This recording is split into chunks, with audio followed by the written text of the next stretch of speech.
bawal matulog. Dahil sa oras na pumikit ang iyong mga mata,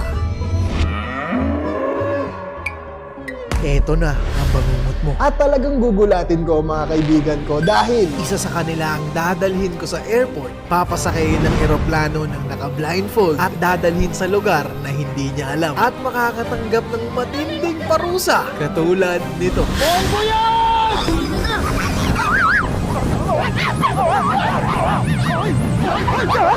At lahat ng to ay mangyayari lang sa loob ng isang araw na walang tulugan.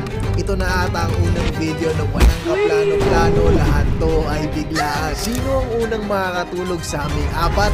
Siya ang makakaramdam ng bangungot.